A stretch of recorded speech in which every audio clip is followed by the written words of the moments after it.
You ever see a video of a car crash or a train accident where you knew it was coming? Maybe the video was labeled accordingly, or maybe you've seen the video before. Regardless of how you knew it was coming, the point is that you watch the video even though you know. You can tell it will end in disaster or tragedy, but you still don't look away. You don't close the video, you stay and watch till the end. Whether it's out of a morbid sense of curiosity or just some sort of twisted satisfaction that comes out of watching a tragedy unfold, watching and enjoying a tragedy has been part of civilization since at least the ancient Greeks. The Greeks essentially created the genres of tragedy and comedy. It's been many thousands of years since then, but humans still enjoyed these genres. One perfect example of a show that embodies both tragedy and comedy is Bojack Horseman. Bojack Horseman is essentially a tragedy with a lot of laughs along the way.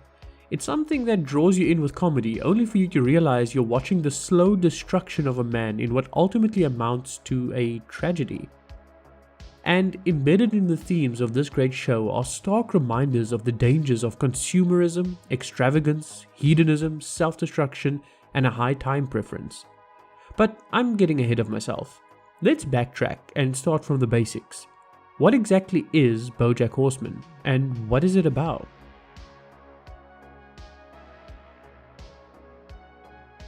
When I ask what is Bojack Horseman, I don't mean to describe the events of the show or the overall story structure.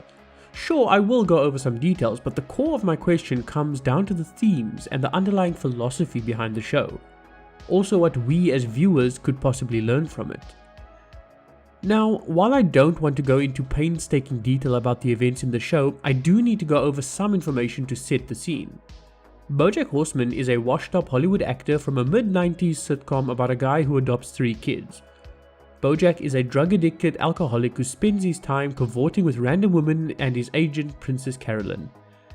The show kicks off with his agent arranging a ghostwriter for his memoirs because he's too irresponsible to write it himself. The ghostwriter is another primary character in the series, Diane Nguyen. There's also the young and ever-amusing Todd Chavez, a dropout delinquent with a heart of gold that lives on Bojack's couch. There are obviously a lot more characters that eventually join the cast, but these are the characters we start off with and are the characters we get most interactions with. In fact, the final episode of the entire series specifically focuses on Bojack interacting with these characters who have become such important people in his life. Anyway, from this introduction we're led through a multi-season long ride where we get to see and experience the funny yet tragic life of Bojack Horseman. Now, unlike other tragedies, where a good character is put through absolute hell by external forces, Bojack goes through hell completely of his own doing. Bojack is actually a huge jerk, and most people just don't get along with him. Even the people closest to him end up getting hurt because of his arrogance, narcissism, and self-destructive behaviors. Bojack is a hurricane of debauchery, extravagance, carnal pleasures, and the pursuit of immediate pleasure. Everyone around him gets sucked into it, and you could genuinely make the argument that Bojack is just a terrible person. The show, however, does a great job at fleshing him out. You get to understand why he acts the way he does, what led him down this road, and what events in his childhood created the rude, inconsiderate has-been we know today. I don't personally think that Bojack is a bad person, but rather a person of poor circumstance. You see, Bojack isn't portrayed as inherently bad or broken or evil. Instead, he's portrayed as a normal person who got dealt a bad hand in childhood, dreamed of great things, and ultimately got sucked up, chewed up, and spit out by the Hollywood entertainment machine. He may be an asshole, but he's a genuine person you can actually relate to on some level. And that's where I think the show does very well. We relate to Bojack not because we're all ex-Hollywood stars riddled with drug abuse issues and alcoholism.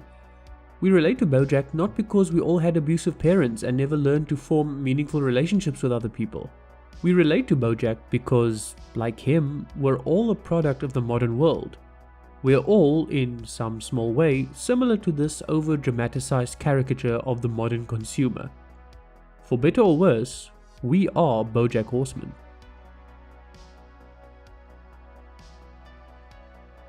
Bojack Horseman is, in a sense, a stark warning against the ravages of excessive consumerism and a high time preference. It's a warning that I fear may be too late for many people. But if you've seen my video on the choice between freedom and safety, then you'll know that there is always a way out as long as you choose to take action. So in what way are we like Bojack Horseman? And how can we take back control before we find ourselves in a spiral like he does? Well, first and foremost, we are born and raised in a society of hyper-consumerism. Now don't get me wrong, I'm not advocating against capitalism. As someone who has seen the effects of state-enforced socialism and socialist policies, I have a very strong reason for being an advocate for free market capitalism. But, as with all things in life, there needs to be a balance on the end user's side. I would never tell a person that they can't drink alcohol or can't eat junk food, but I would warn them that being consumed by it and overindulging likely wouldn't have positive effects for their life. This goes for almost anything in life, whether it's alcohol, drugs, social media, or being a consumer. There's always a downside to excess, and as a practicing Stoic, it goes directly against my ethics to violate one of the 4 virtues, that being the virtue of temperance or self-control. But unfortunately, it has become easy for society to be sucked into hyperconsumerism. We constantly seek to own the next cool gadget, the best car, the most popular brands of clothes, etc. We enter into a loop of consuming product after product, hoping it will somehow fill the hole inside of us, but never getting there. Sure, getting a new item or product can make you feel good in the moment, but there is such a thing as the hedonic treadmill. That means that no matter how cool the latest thing you buy is, you will eventually adapt to it as a norm of your life and you will grow tired of it. The consuming beast within you is sated for a time, but eventually grows ravenous again. Eventually, you must, once again, consume. The big problem is that once you go down this road, you keep seeking that high, that elated feeling after fulfilling your desire to purchase new things. The most prolific consumers are also often people who struggle with substance abuse or struggle forming deep relationships with others. This is exactly the situation Bojack is in, and is a position shared by many people in real life. Some people say that the solution is to abolish the corporations who create the things that we're addicted to consuming. But that's like putting on a respirator in a house fire because the smoke was bothering you. Yes, it helps, but it's not solving the core of the issue. You need to attack the root cause of the problem, or people will just find other things to fill that hole once the corporations are gone.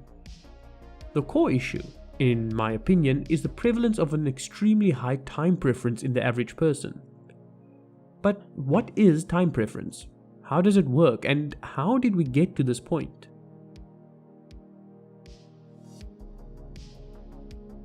Time preference is a concept first popularized in economics, specifically Austrian economics, but it also applies to fields of psychology. Ultimately, it means the value that an individual places on immediate time over future time. So, if you have a high time preference, it means you would rather sacrifice the time of the future in favor of right now. A low time preference means you're willing to discount the present in favor of the future. I'm sure you guys are more familiar with the idea of delayed gratification. Well, delayed gratification, that is the willingness to put in the hard work now and put off the leisure and pleasure until later, is inherently low time preference. Being willing to work hard now and for the next while in favor of good outcomes months or years down the line indicates a low time preference. Lazing about and just indulging in hedonistic pleasure now without a care for what your future is going to look like indicates a high time preference. So with that understanding, let's look at our world as we know it. Think about it. We used to build empires. Great wonders like the pyramids, the Notre Dame Cathedral, or the Great Wall of China are not things that could have been built in a day or even a year. They are things that were built where the people who placed the first stones knew they were building something that they'd never live to see the completion of. The same goes for major empires. Kings and emperors made decisions for the good of their people and for the longevity of their empires because they knew that 100 years later it would pay off. The founding fathers of America started a revolution and built a new country knowing that they would never live to see their end product. For eons, humans were watering and tending to a tree that they'd never be able to sit in the shade of. But look at the world of today. Buildings are erected in a year or two only to start crumbling a decade or two later. Leaders are put into power for a short amount of time with the sole focus of extracting as much value as they can and somehow ensuring they remain in office as long as possible, even if their choices and actions would cause untold destruction in, say, 50 years. Individuals eat, drink, and drug themselves into a drunken stupor, all while knowing that they're actively destroying their bodies. People will destroy relationships and the potential for future relationships just for a few moments of pleasure or vengeance. Something profound has happened, especially in the Western world, to completely destroy our time preference. Where we once built stone cathedrals, we now erect wooden scaffolding with no solid foundation, both on a worldwide or national level as well as on a personal, individual level. Just like Bojack Horseman, we're turning into vindictive, mean, hedonistic people because it's easier or more pleasant in the present rather than thinking of the long-term consequences. So, what has caused this shift? I mean, if we think about a time like the 40s and 50s, society still seemed relatively stable and people still seemed willing to build toward a better future rather than thinking only about the present. The way I see it, this shift must have happened sometime in the recent past. While I don't think it answers for everything that's going awry in the world today, I do think that a major reason for our inverted time preference is due to the creation and proliferation of fiat currency. This seems like a bit of a stretch, I know, but bear with me while I unpack and explain.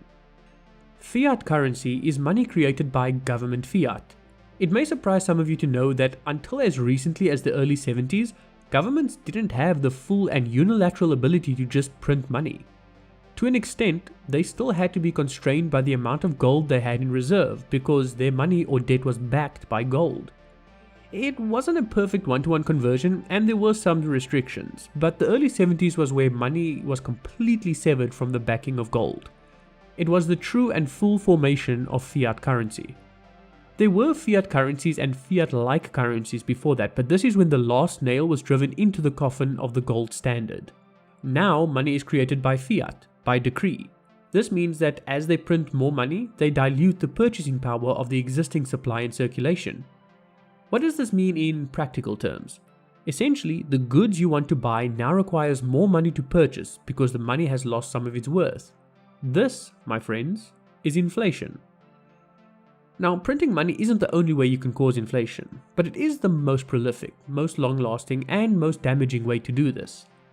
And it gets done all the time. Think about it. If your government wants to go to war, or wants to start a new social assistance program, or wants to do something as mundane as build a new building, what's the easiest way to do it? Send your citizens a bill in the form of a direct tax? Or just print the money you need and pass the cost onto the people in the form of inflation? It's slower to affect them and easier to blame on others, so why not? Now, what happens to people when they instinctively know their money will lose its value? Well, where people would once save for the future and put away their money to build a better life, they now have to speculate. Would you rather invest your money for a potential better return, or would you rather leave it in the bank? The investment is riskier, but it has the potential of at least beating inflation. The bank is safer, but no bank offers an interest rate that even matches inflation. Inflating the money supply automatically makes it harder to think of the future because you're forced to either spend immediately or speculate and gamble. You're basically forced to think about right now instead of later. Inflation directly influences time preference by making the safe and secure saving for the future a virtual impossibility.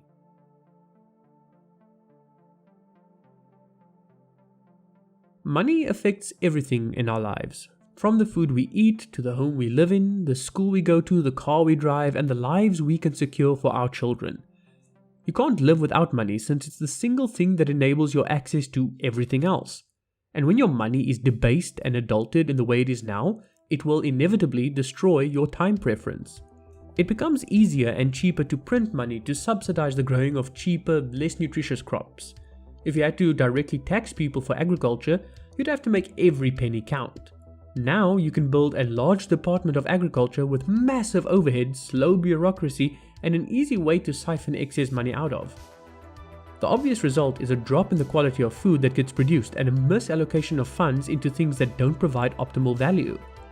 It becomes easier and cheaper to print money to subsidize the funding of scientific studies that don't necessarily provide any benefit to humanity.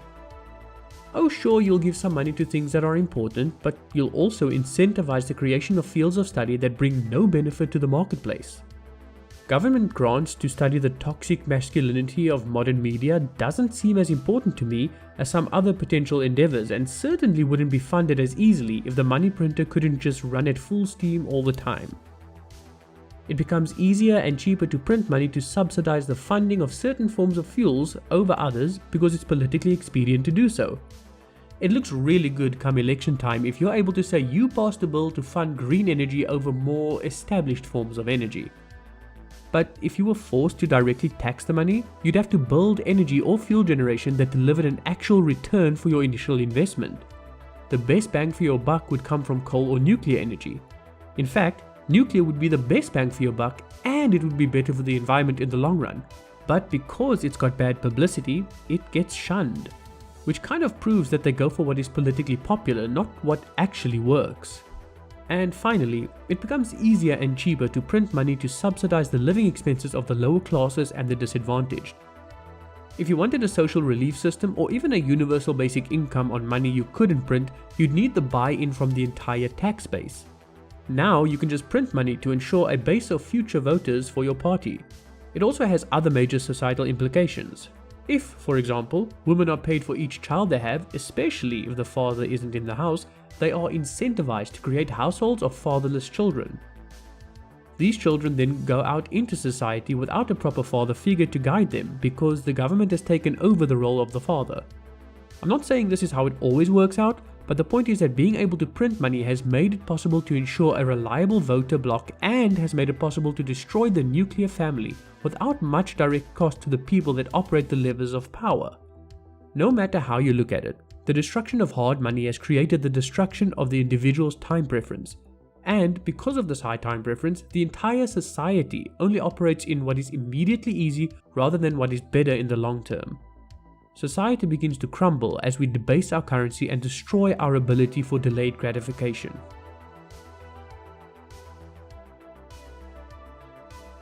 I wouldn't be so bold as to suggest a plan to completely undo all this destruction.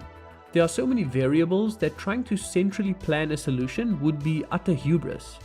And since I don't support the government in any way, I can't suggest using it as a tool to fix things, especially not since they caused all of this in the first place. My best bet for fixing this starts with the individual and with voluntary action. The individual needs to be able to act of their own free will and associate with others in a voluntary manner. Their money must be in their own hands and must be free from the corrupting influence of inflation that fiat is prone to. Does this mean going back to a gold standard? Well, we could do that, and it would certainly be a much better situation than the one we find ourselves in. But gold is cumbersome to work with and a lot more vulnerable to theft than a modern digital bank account. And putting gold in the bank in exchange for a promissory note that could be redeemed for gold would put us back on the same path that got us here in the first place. Banks would overlend and eventually go belly up, forcing the government to intervene. The government, sensing financial risk to the nation, would then take over the issuance of all currency via a supposed independent central bank, and we'd be back in fiat currency hell. Gold, while better than fiat, can lead to fiat too easily. We'd be back in the same pit. What I prefer as a potential solution would be a currency that can't be controlled by any single entity. A currency that can't be inflated or printed into oblivion. A currency that can't be stolen or taken from me without my direct consent. We would need a currency with all the scarcity and hardness of gold, but with the efficiency and security of modern financial solutions. The currency I'm talking about, if you haven't guessed it yet, is Bitcoin. Now, I've said in the past that you shouldn't get into Bitcoin unless you understand it, and I stand by that. Do your own research before you spend your money on any asset class. But I truly do believe that Bitcoin is the best currency we have out there. And after reading many books, listening to hours upon hours of podcasts and lectures, as well as reading the Bitcoin white paper myself, I feel confident in putting my own money into it, and so I will. I had a potential video in the works where I explained how Bitcoin works as a form of money through the lens of the spheres from Rorschach, the currency used in the Stormlight archive. But it was overly technical and not really something that fits the channel, so I had to scrap it. For now though, I'll be content with saying that Bitcoin is the best money we have at our disposal, and it doesn't even come close. And with the adoption of a currency that can't be debased, you'll start to notice that your time preference begins to slowly repair itself. It's actually a bit of a meme in the Bitcoin sphere that once you start adopting Bitcoin, you spontaneously begin eating healthier, exercising more, building for your future, and start thinking more long term when it comes to your life and ambitions. This is because when you begin realizing that the money you have now will be with you into perpetuity and will likely even grow in value, you stop discounting the future in favor of the present. Your subconscious no longer feels the stress of immediate survival and feels more assured that the future is a bit more secure. This, in turn, means you can think more about the future rather than just reacting to the present.